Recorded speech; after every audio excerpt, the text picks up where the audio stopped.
మన ఆచారాలు, సంస్కృతి, సాంప్రదాయాలకు స్వాగతం.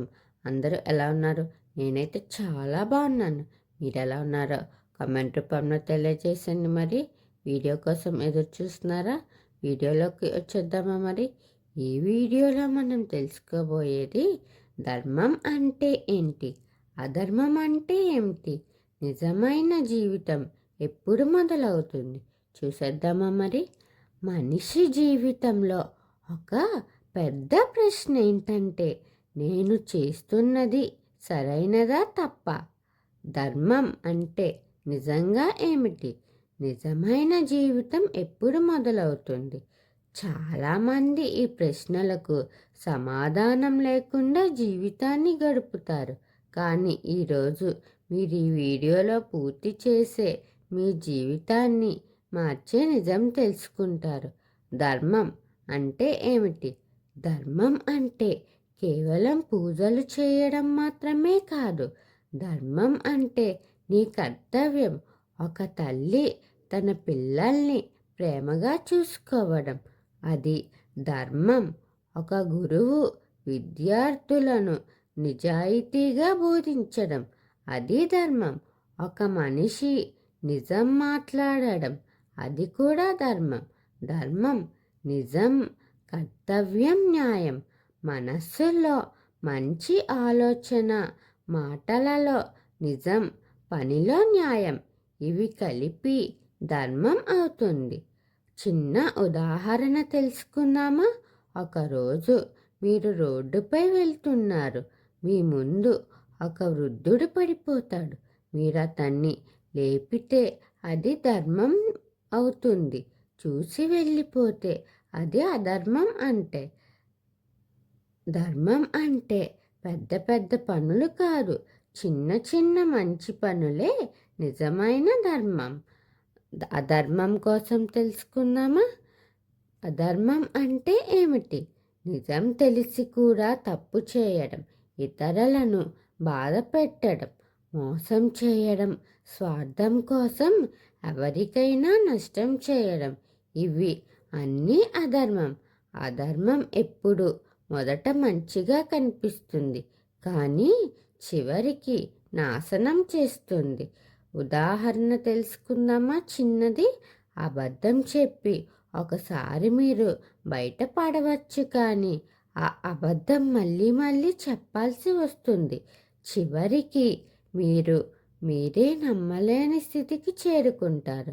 అధర్మం లక్షణాలు: మనసుకు భయం ఉంటుంది, శాంతి ఉండదు, ఎప్పుడూ టెన్షన్ పడుతూ ఉండాలి.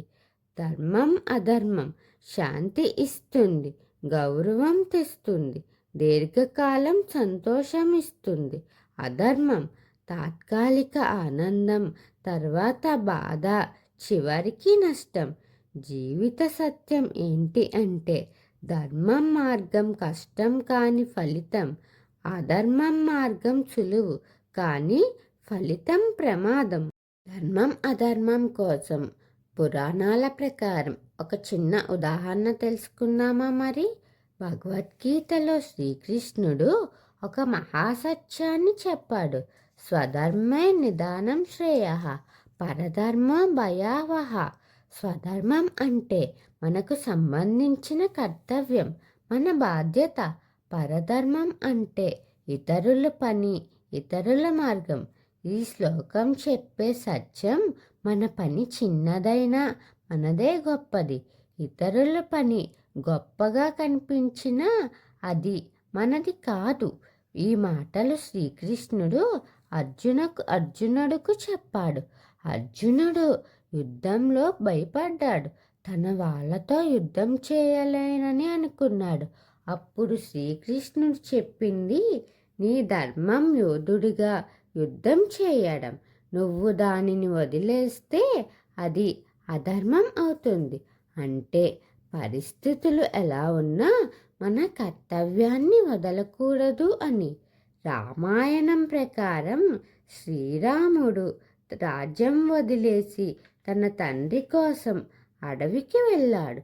శ్రీరాముడు తనకి అన్యాయం జరిగిన తండ్రి మాట కోసం రాజ్యాన్ని వదిలాడు. అది ధర్మం.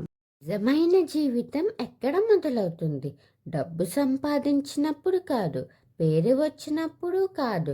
నిజమైన జీవితం మొదలవుతుంది మీరు మీరే అర్థం చేసుకున్నప్పుడు. మీరు ఎందుకు పుట్టారు? మీ లక్ష్యం ఏమిటి అన్నది తెలుసుకున్నప్పుడు. మరొక ముఖ్యమైన విషయం ఏంటంటే మీరు నిజం కోసం జీవించడం మొదలు పెడితే అదే నిజమైన జీవితం. మీరు ఇతరుల కోసం కాదు, మీ మనసు కోసం జీవించడం మొదలు పెడితే అప్పుడే మీరు మీకోసం బతుకుతున్నారు. మన జీవితంలో పాటించాల్సిన 3 సూత్రాలు ఏంటంటే నిజం మాట్లాడండి, ఎవరికీ నష్టం చేయొద్దు, మీ కర్తవ్యం చేయండి. ఈ 3 పాటిస్తే మీరెప్పటికీ తప్పుదారి పట్టరు. ధర్మం అనేది బయట కాదు, అది మనలోనే ఉంది. మీరు ప్రతిరోజు తీసుకునే చిన్న నిర్ణయాలే మీ జీవితాన్ని నిర్ణయిస్తాయి. ఒక మంచి కథ తెలుసుకున్నాం కదా మరి. ఇలాంటి కథలు, భక్తి కథలు, పురాణ రహస్యాల కోసం ఎదురుచూస్తూ ఉండండి. మన ఆచారాలు, సంస్కృతి, సాంప్రదాయాలు వీటి మీద మీకు ఆసక్తిగా ఉంటే నా ఛానల్ని సబ్స్క్రైబ్ చేసి అలాగే పక్కనే ఉన్న బెల్ ఐకాన్ క్లిక్ చేయండి. నా వీడియోస్ని మీరు ఆదరించి లైక్, షేర్, కమెంట్ చేయండి. ఓం శ్రీ మాత్రే నమః.